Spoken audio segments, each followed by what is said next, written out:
Ashe Boru, Ashe Boya, Ashe Weshe, Asure, Iwole Bumfum, long life and prosperity for everyone. This is Awolomila Funandri Falma. Welcome back to our YouTube channel. And please hit like and subscribe if you're interested or sharing with anyone about this content of information. And I know that in the previous videos I always greet by saying Ashe Boru, Iboya Bosheshe, but I want to give you guys a little background information of what this comes from. Some people are not familiar with this greeting.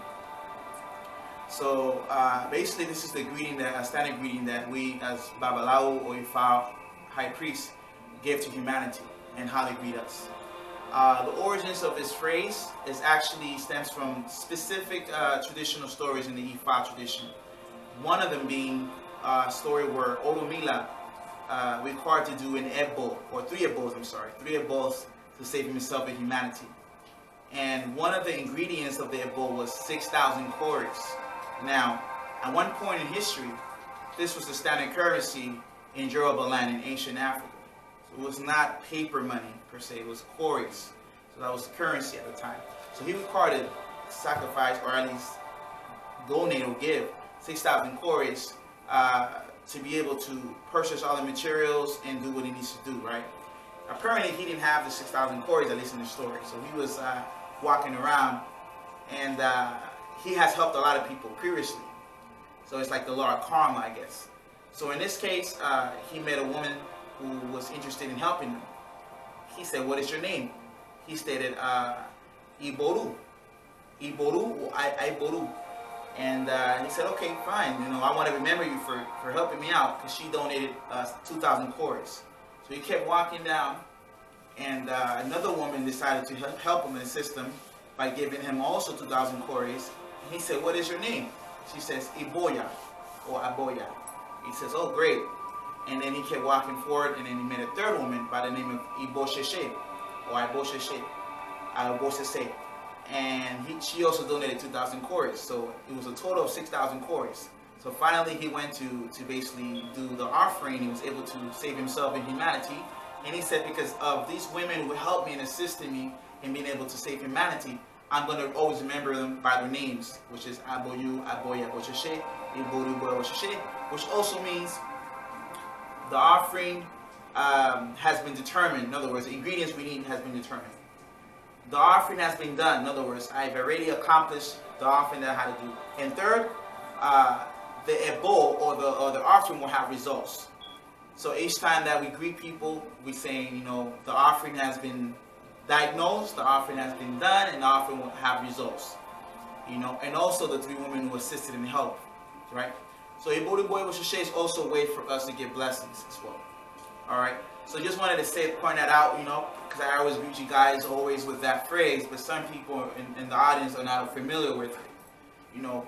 So today's content is basically, I'm going to have a brief discussion of Eshu, who Eshu is, also Eshu's dynamic relationship with Oromila, and some traditional stories to back it up as far as the Oshe Ifa tradition.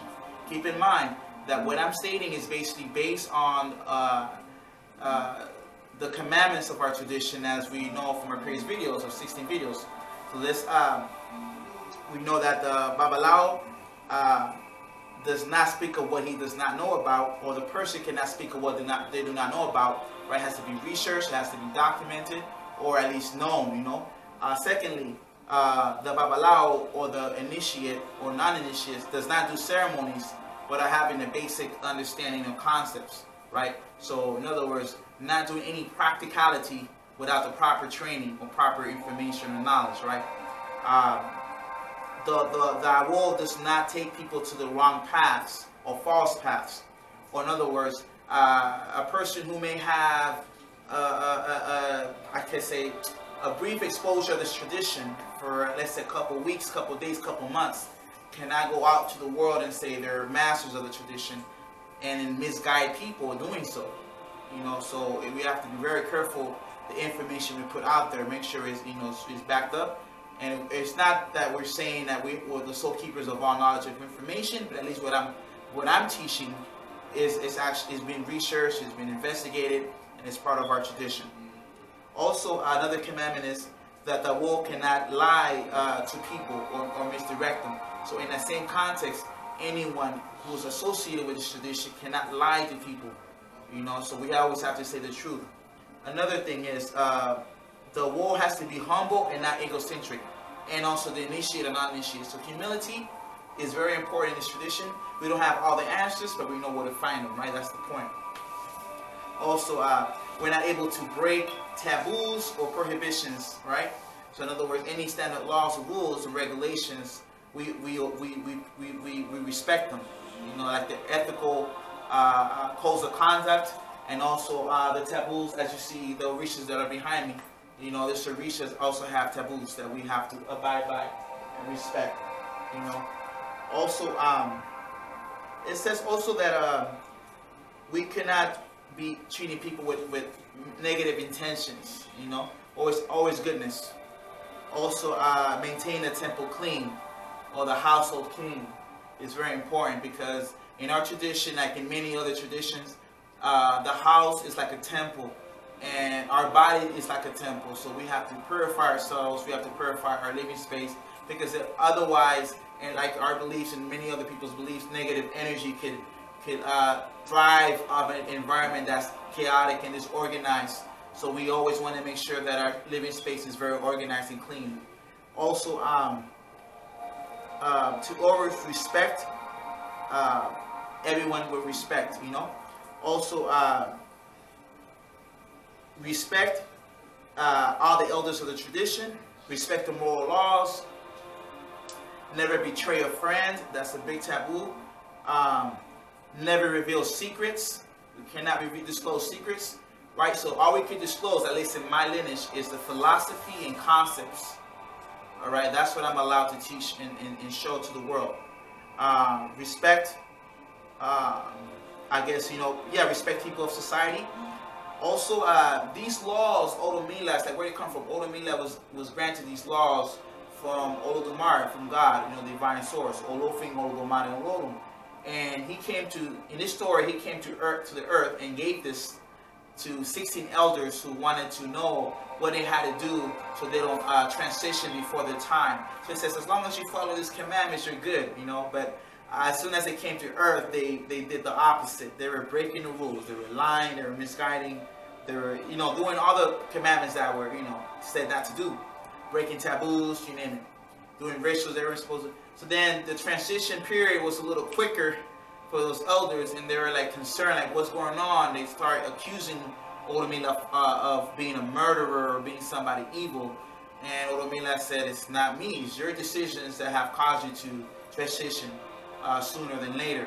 So the idea was to follow to live a moral life, to live good, you know, do what we have to do to follow the commandments. So this law or this behavior or this conduct or this response that Olomila gave still translates today, in a sense that if we give an advice in the reading, if the person is not necessarily obligated to follow the advice, but if they follow the advice, they can have a lot of improvement. If they don't follow the advice, the Babalawo is not at fault, or the religion or the Orisha is not at fault for not having the proper results that one's looking for. You know, it's the same thing like a doctor could give a Tylenol to somebody who has a headache and advises them, hey, do not drink alcohol with this Tylenol. Make sure you have proper rest. Drink a lot of water. Make sure you're feeding yourself. And if they don't do that, then if they still have the headache, it's not the doctor's fault. The doctor clearly gave an advice and instructions, you know. Same thing going on now in this tradition. But in that note, now I'm going to segue to Eshu Elegua and his behavior. Eshu Elegua, before I go to his origins, because I know in other videos I talked about his origins, having a dialogue with Olodumare, how Eshu was represented triple stage darkness, and there was one little light in that darkness, which was Olodumare, and Eshu was like, what are you doing here? And Olodumare said, I'm here to create. Eshu said, okay, fine, you can create as long as I'm acknowledged in everything that you create. And says, okay, fine, so I'll be the first to be honored. Okay, great. So it talks about the time span of how old and how long ago that was, right? So it's timeless. This is before the Big Bang theory hit. Because the Big Bang, and according to the theory of evolution, is when light came, right? When we have all the planets, the stars, and all that good stuff. But before that, astrophysicists to this day. I quote one of my favorite, deGrasse Tyson, I believe. Yeah, he stated that before the Big Bang, we don't know what happened. At least astrophysicists do not know what happened, and every religion wants to explain that. You know, Christianity, Islam, Buddhism, Hinduism, Ifa, you know.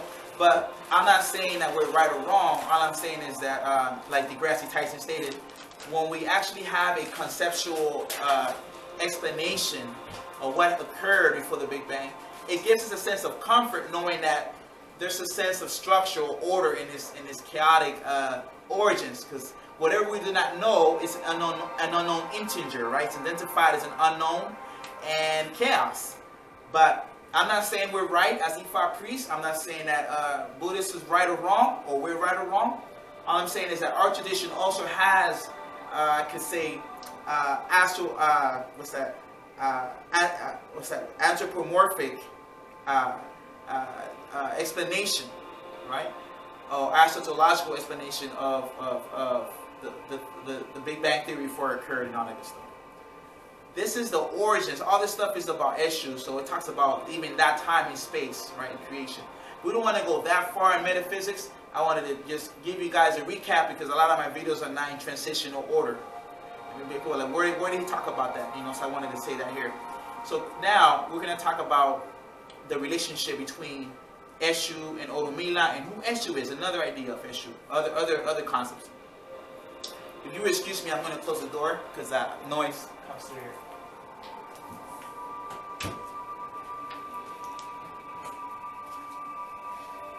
Thank you. So basically, one of Eshu's characteristics is that he has the ability to go to Orun or Olodumare directly anytime he wants to. So this is the idea that Eshu has access to the divine source. He is the bridge between human beings and God. He is our concept of God. You know, he is the bridge between our offerings and to the deity we delivered it to, or the ancestor we delivered it to. He is what we call like the FedEx or the UPS. He's the one that delivers the package directly.